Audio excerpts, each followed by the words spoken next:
ನಮಸ್ಕಾರ ಸ್ನೇಹಿತರೆ, ಸಿನಿಯಾನಕ್ಕೆ ಸ್ವಾಗತ. ಸಿನಿಮಾ, ಸೀರಿಯಲ್ ಸೇರಿದಂತೆ ಬಣ್ಣದ ಜಗತ್ತಿನ ಬಗೆಗಿನ ಇಂಟ್ರೆಸ್ಟಿಂಗ್ ಸುದ್ದಿಗಳನ್ನ ಫಟಾಫಟ್ ಅಂತ ಹೇಳ್ತೇನೆ. ನಾನು ಶ್ವೇತಾ.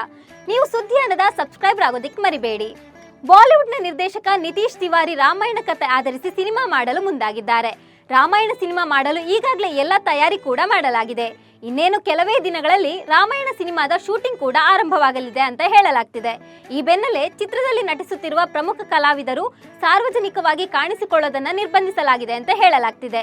ಕಲಾವಿದರ ಲುಕ್ ಬಹಿರಂಗ ಆಗದಂತೆ ನೋಡಿಕೊಳ್ಳಲು ಚಿತ್ರತಂಡದವರು ಗಮನ ಹರಿಸುತ್ತಿದ್ದಾರೆ. ರಾಮನಾಗಿ ಕಾಣಿಸಿಕೊಳ್ಳಲಿರುವ ರಣಬೀರ್ ಕಪೂರ್, ಸೀತೆಯ ಪಾತ್ರ ಮಾಡಲಿರುವ ಸಾಯಿ ಪಲ್ಲವಿ ಸೇರಿದಂತೆ ಅನೇಕ ಕಲಾವಿದರು ಇನ್ಮುಂದೆ ಸಾರ್ವಜನಿಕವಾಗಿ ಕಾಣಿಸಿಕೊಳ್ಳೋದನ್ನ ನಿಲ್ಲಿಸಬೇಕು ಅಂತ ನಿರ್ದೇಶಕ ನಿತೀಶ್ ತಿವಾರಿ ಅವರು ಸೂಚಿಸಿದ್ದಾರೆ. ಸೋಷಿಯಲ್ ಮೀಡಿಯಾದಲ್ಲಿ ಒನ್ ಮೋರ್ ಅನ್ನುತ್ತಲೇ ಫೇಮಸ್ ಆದವರು ಬೆಳ್ಳುಳ್ಳಿ ಕಬಾಬ್ ಖ್ಯಾತಿಯ ಚಂದ್ರು. ಹೋಟೆಲ್ ಒಂದರ ಮಾಲೀಕರಾಗಿರುವ ಚಂದ್ರು ಈಗ ಸಿಕ್ಕಾಪಟ್ಟೆ ಫೇಮಸ್. ಅದು ಯಾವ ಮಟ್ಟಿಗೆ ಅಂದ್ರೆ ಈಗ ಅವರು ಕಿರುತೆರೆಗೂ ಕಾಲಿಡ್ತಿದ್ದಾರೆ. ಬೆಳ್ಳುಳ್ಳಿ ಕಬಾಬ್ ಖ್ಯಾತಿಯ ಚಂದ್ರು ಈಗ ಕಲರ್ಸ್ ಕನ್ನಡ ವಾಹಿನಿಯಲ್ಲಿ ಪ್ರಸಾರವಾಗಲಿರುವ ಸವಿರುಚಿ ಸೀಸನ್ 3ರಲ್ಲಿ ಕಾಣಿಸಿಕೊಳ್ಳಲಿದ್ದಾರೆ. ಅವರ ಜೊತೆಗೆ ನಟಿ, ನಿರೂಪಕಿ ಜಾಹ್ನವಿ ಕೂಡ ಇರಲಿದ್ದಾರೆ. ಅಭಿಷೇಕ್ ಬಚ್ಚನ್ ಹಾಗೂ ಐಶ್ವರ್ಯ ರೈ ವಿಚ್ಛೇದನ ವದಂತಿ ಆಗಾಗ ಕೇಳಿ ಬರ್ತಿದೆ. ಆದ್ರೆ ಅದೆಲ್ಲ ಸುಳ್ಳು ಅಂತ ಬಿಗ್ ಬಿ ಫ್ಯಾಮಿಲಿ ಯಾವುದಾದ್ರೂ ಒಂದು ರೀತಿಯಲ್ಲಿ ಫ್ಯಾನ್ಸ್ಗೆ ತೋರಿಸಿಕೊಡ್ತಿದ್ರು.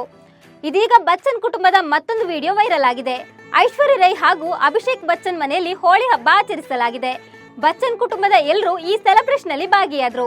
ಐಶ್ವರ್ಯ, ಅಭಿಷೇಕ್ ಚೆನ್ನಾಗಿ ಇರೋದನ್ನ ನೋಡಿ ಅಭಿಮಾನಿಗಳು ಕೂಡ ಪಾಸಿಟಿವ್ ಆಗಿ ಕಮೆಂಟ್ ಮಾಡ್ತಿದ್ದಾರೆ. ಅಮೃತಧಾರೆ ಸೀರಿಯಲ್ ರೋಚಕ ತಿರುವು ಪಡ್ಕೊಳ್ತಿದೆ. ಮಾನ್ಯ ಏನು ಸತ್ಯ ಹೇಳ್ತಾಳೆ ಅಂತ ವೀಕ್ಷಕರಿಗೆ ಕುತೂಹಲ ಶುರುವಾಗಿದೆ. ಆದ್ರೆ ಮಾನ್ಯ ಪತ್ರ ಬರೆದು ದಿಢೀರ್ ನಾಪತ್ತೆಯಾಗಿದ್ದಾಳೆ.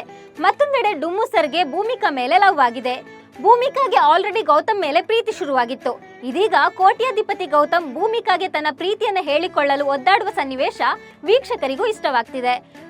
ಕೋಟಿ ಬಿಸ್ನೆಸ್ ಡೀಲ್ ಈಸಿಯಾಗಿ ಮಾಡ್ತಿದ್ದ ನಾನು ಯಾಕೆ ಪ್ರೀತಿ ವಿಚಾರ ಶೇರ್ ಮಾಡಿಕೊಳ್ಳಲು ಒದ್ದಾಡ್ತಿದ್ದೀನಿ ಅಂತ ಡುಮ್ಮು ಸರ್ ಮನಸ್ಸಲ್ಲೇ ಅಂದ್ಕೊಳ್ತಿದ್ದಾರೆ. ಇದಾದ ಕೆಲವೇ ಕ್ಷಣಗಳಲ್ಲಿ ಭೂಮಿಕಾ ತುಟಿಗೆ ಸಿಹಿಮುತ್ತು ನೀಡಿದ್ದಾನೆ ಗೌತಮ್. ಬಹುಭಾಷಾ ತಾರೆ ಕೃತಿಕ್ ಅರಬಂದ ಮದುವೆಯಾಗಿದ್ದಾರೆ. 2-3 ದಿನಗಳ ಕಾಲ ನಡೆದ ಮದುವೆ ಶಾಸ್ತ್ರದಲ್ಲಿ ಕೃತಿಕ್ ಅರಬಂದ ಹಳದಿ ಶಾಸ್ತ್ರ ಮಾಡಿಸಿಕೊಂಡಿದ್ದಾರೆ. ಆದ್ರೆ ಅರಶಿನ ಶಾಸ್ತ್ರದಲ್ಲಿ ಹಳದಿಯನ್ನೇ ಬಳಸಿಲ್ಲ ಅನ್ನೋದು ವಿಶೇಷ. ಸಾಮಾನ್ಯವಾಗಿ ಹಳದಿ ಶಾಸ್ತ್ರದಲ್ಲಿ ಅರಶಿನಕ್ಕೆ ಮಹತ್ವ ನೀಡಲಾಗುತ್ತೆ. ಆದ್ರೆ ಕೃತಿ ಹಳದಿ ಬದಲು ಮುಲ್ತಾನಿ ಮಿಟ್ಟಿ ಬಳಕೆ ಮಾಡಿದ್ದಾರೆ. ಹೀಗಾಗಿ ಈ ಶಾಸ್ತ್ರಕ್ಕೆ ಮುಲ್ತಾನಿ ಮಿಟ್ಟಿ ಶಾಸ್ತ್ರ ಅಂತ ಕರೀರಿ ಅಂತ ಫ್ಯಾನ್ಸ್ ಹೇಳ್ತಿದ್ದಾರೆ. ಬಿಗ್ ಬಾಸ್ ಕನ್ನಡ ಸೀಸನ್ 10ರ ಸ್ಪರ್ಧಿ ಮೈಕಲ್ ಅಜಯ್ ಖ್ಯಾತಿ ಹೆಚ್ಚಿದೆ. ಮೈಕಲ್ ಹೋದಲ್ಲೆಲ್ಲ ಫ್ಯಾನ್ಸ್ ಮುತ್ತಿಕೊಳ್ತಿದ್ದಾರೆ. ಬಿಗ್ ಬಾಸ್ ಮನೆಯಿಂದ ಹೊರಬಂದ ಬಳಿಕ ಮೈಕಲ್ ಸೋಷಿಯಲ್ ಮೀಡಿಯಾದಲ್ಲಿ ಫುಲ್ ಆಕ್ಟಿವ್ ಆಗಿದ್ದಾರೆ. ಇದೀಗ ಮೈಕಲ್ ಬಾಕ್ಸಿಂಗ್ ಮಾಡ್ತಿರುವ ಫೋಟೋನ ಸೋಷಿಯಲ್ ಮೀಡಿಯಾದಲ್ಲಿ ಶೇರ್ ಮಾಡಿದ್ದಾರೆ.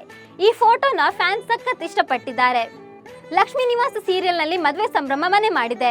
ಜಯಂತ್, ಜಾಹ್ನವಿ ಮದುವೆ ಯಾವ ವಿಘ್ನವೂ ಬಾರದೆ ನೆರವೇರಿದೆ. ಲಕ್ಷ್ಮಿ ಮನದಲ್ಲಿನ ಆತಂಕವೂ ದೂರವಾಗಿದೆ. ಆದ್ರೆ ಈ ಜಯಂತ್ ಯಾರು, ಜಾಹ್ನವಿಯನ್ನ ಹಠ ಮಾಡಿ ಮದುವೆಯಾಗಿದ್ದು ಯಾಕೆ ಎಂಬ ಕುತೂಹಲ ಹಾಗೆ ಉಳಿದಿದೆ. ಈಗ ನಗ್ತಾ ಇದ್ದ ಜಾಹ್ನವಿ ಮದುವೆಯ ನಂತರ ಅಳುವಂತೆ ಮಾತ್ರ ಮಾಡಬೇಡಿ ಅಂತಿದ್ದಾರೆ ವೀಕ್ಷಕರು. ಇದರ ಮಧ್ಯೆ ಸಿದ್ದೇಗೌಡರು ಮಾತ್ರ ಭಾವನ ಅತ್ತೆ ಮಗಳು ಅಂತ ತುಂಬಾನೇ ಖುಷಿಯಲ್ಲಿದ್ದಾರೆ. ಇನ್ನು ಈ ಸೀರಿಯಲ್ ನಲ್ಲಿ ಭಾವನ ಮತ್ತು ಸಿದ್ದೇಗೌಡರ ದರ್ಬಾರ್ ಶುರುವಾಗಲಿದೆ. ಲೋಕಸಭಾ ಚುನಾವಣೆಗೆ ಬಾಲಿವುಡ್ ನಟಿ ಕಂಗನಾ ರಣಾವತ್ ಎಂಟ್ರಿಗೆ ವೇದಿಕೆ ಸಜ್ಜಾಗಿದೆ. ಮೊದಲಿನಿಂದಲೂ ನರೇಂದ್ರ ಮೋದಿ ನೇತೃತ್ವದ ಸರ್ಕಾರವನ್ನು ಬೆಂಬಲಿಸುತ್ತಾ ಬಂದಿದ್ದ ಕಂಗನಾ ರಣಾವತ್ಗೆ ಬಿಜೆಪಿ ಟಿಕೆಟ್ ನೀಡಿದೆ. ಹಿಮಾಚಲ ಪ್ರದೇಶದ ಮಂಡಿ ಕ್ಷೇತ್ರದಿಂದ ಅವರು ಬಿಜೆಪಿ ಅಭ್ಯರ್ಥಿಯಾಗಿ ಲೋಕಸಭಾ ಚುನಾವಣೆಯಲ್ಲಿ ಸ್ಪರ್ಧಿಸಲಿದ್ದಾರೆ. ಈ ಮೂಲಕ ಅಧಿಕೃತವಾಗಿ ಕಂಗನಾ ರಣಾವತ್ ಅವರು ರಾಜಕೀಯದ ಅಖಾಡಕ್ಕೆ ಇಳಿಯುತ್ತಿದ್ದಾರೆ. ಬಾಲಿವುಡ್ನ ಯುವ ನಟಿ ತಾಪ್ಸಿ ಪನ್ನು ದಾಂಪತ್ಯ ಜೀವನಕ್ಕೆ ಕಾಲಿಟ್ಟಿದ್ದಾರೆ.